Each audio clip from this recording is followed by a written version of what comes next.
case you had any remaining doubt that the coronavirus restriction regime you're suffering under is an utter scam designed to punish and control you, and you probably don't doubt it, but in case you do, we have the video to prove that it is. We showed it to you last night. One of the chief enforcers of the COVID restrictions, a politician and vineyard owner from California called Nancy Pelosi, caught on a security camera violating her own rules, sneaking into a hair salon in San Francisco to prepare for an MSNBC hit, a salon that her party forcibly closed to mere civilians for, quote, public health reasons. Pelosi is 80 years old, at mortal risk of death from coronavirus, they tell us, but she is not wearing a mask. It turns out that everything Pelosi demands you not do, she is doing herself, and she seems very happy doing it. It's hard to remember the last time a public official was caught on video with her hypocrisy showing the way Pelosi just was. Infuriating doesn't begin to describe the experience of watching that video. Oh, but there's an explanation, ladies and gentlemen. There always is. Watch Nancy Pelosi tell you what really happened. I've been there over the years. I've been there many times. I appreciate the question. And let me just say this. I take responsibility for trusting the word of a neighborhood salon that I've been to over the years many times. And that when they said, well, we're able to accommodate people one person at a time, and that we can set up that time, I trusted that. As it turns out, it was a setup. So I take responsibility for falling for a setup.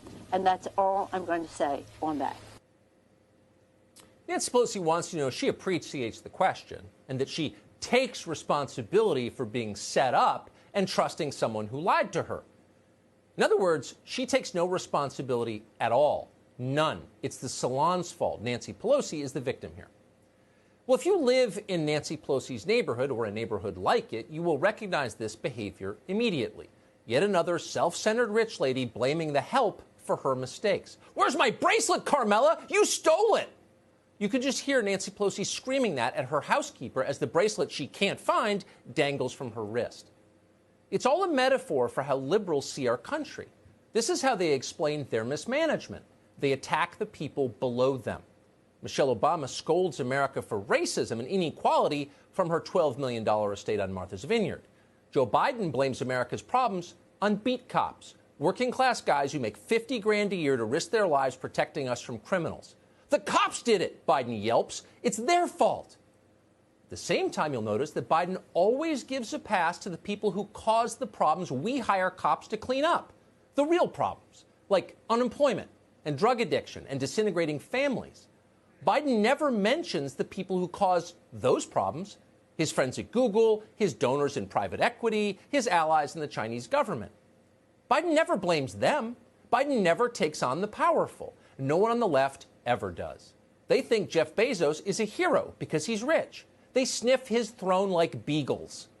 Instead, their target is always the dying American middle class, which they punish and degrade and humiliate at every turn. This is a revolution, have no doubt, staged for the benefit and amusement of our ruling class, maybe the first of its kind in history. Nancy Pelosi, of course, is one of the leaders of that revolution. She doesn't have to explain why she does things. Today she announced she would not explain. She did not tell us exactly how she was trapped by the hair salon. Her assistant set up her appointment by text message. You can see the text for yourself on the Fox News website right now. And what about her all-important COVID protection mask? Did the hairstylist tear that off Nancy Pelosi's face in some kind of vicious assault? Pelosi didn't say. Instead, she used a phrase familiar to anyone who's been around politics for a while. It was a setup, she claimed. Oh, a setup. Sounds like something they would have said in the mafia-controlled Baltimore of Pelosi's youth, a city her father ran. And they probably did say that. Democrats have used that phrase for a long time. They still do. A setup. That's Hillary Clinton's explanation for how she lost the 2016 election. And most famously, of course, that's what Pelosi's old friend, D.C. Mayor Marion Barry, said when the feds busted him for smoking crack with his girlfriend. Watch. That was a setup. Okay, I understand. Pay attention to what I'm going to read. That was a setup. Listen to your rights, Mayor. I should have come up here, guys. Up here with this set me up like this. Set me up, ain't that a... Oh, the bitch set me up. That's what Barry said. That's what Pelosi's saying. That's what they always say because their reaction never changes. My mistress gave me the crack pipe. Mary Jo Kopechne should have learned to swim. The hairstylist forced me to violate the same restrictions I forced on you. It's her fault. You've heard it all before. You will hear it again. When they're in trouble, liberals blame the girl. That's who they are. Tonight, we want to introduce you to the woman Nancy Pelosi is blaming. Erica Kayas owns the now famous salon in San Francisco, and she joins us tonight. Erica, thanks so much for coming on. Thank you so much for having me. Nancy Pelosi claims on camera that you orchestrated a, quote, setup to entrap her into getting her hair blown out without a mask. Did you? No, absolutely not. How would you have done that? I mean, can you prove that this wasn't a diabolical setup designed to bring down the Speaker of the House by blow-drying her hair? She had called the stylist or her assistant did and made the appointment. So yes. The appointment was already booked. So there's no way I could have set that up. And I've had a camera system in there for 5 years. I mean, I didn't go in there and turn cameras on as soon as she walked in to set her up. So that's absolutely false. So Pelosi says that salons in San Francisco, and of course she lives there and she is the most powerful Democratic legislator in the world, but she says she understood that the restrictions allowed a one-on-one appointment in salons. What do you make of that? I heard that and I thought to myself, well, as a hairstylist, I see clients one-on-one. So that would mean I would be open. Right? Yes. Sorry to laugh. Yes, that it would mean that. Are you open? No. What is that doing to you in your business? For the past 6 months, we're pretty much done.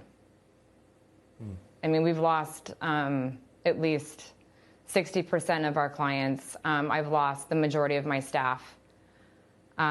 So, 6 months is a long time to be closed down. Yeah, no, it's too long. So your business has been destroyed by this. How do you feel about seeing the most powerful woman in America come into your salon in violation of the rules she supports, get caught, and then blame you for it? To be honest, it was more hurtful.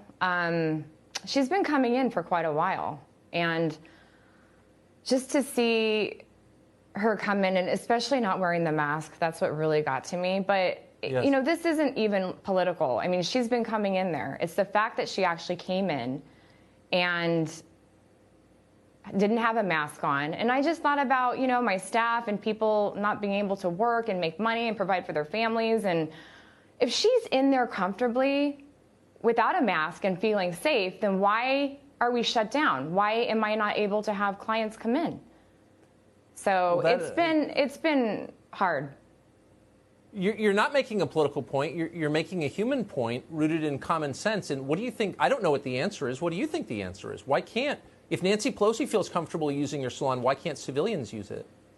Exactly. And I'll be honest, in our area in San Francisco, I mean, we're obviously the last county or city to not open. We've been trying to figure that out. We've been asking ourselves these questions for 6 months, for the past actually 4 months, of why we are not reopened. And that's kind of a good question. We, again, don't know. Huh. What are you going to do? Are you going to stay in the city, do you think, in San Francisco? I don't think so. The hard part of all this is that I have been in that community for 12 years. And since this happened, I have received nothing but hate, text messages, death threats. They're going to burn my hair salon down. My Yelp page is just unbelievable with bad reviews. It's just, it's sad that my community is pulling this when they're saying that I threw her under the bus when I didn't. So that's hurtful, but I think I'm pretty much done there. So, yeah. Well, I think that's one of the most heartbreaking stories I've heard in a long time. And I just want to restate for the people who are hating you for telling the truth. I don't consider this political. You don't seem like a political person. And I'm just sorry that this is happening to you. Erica, thank you for coming on tonight. Thank you.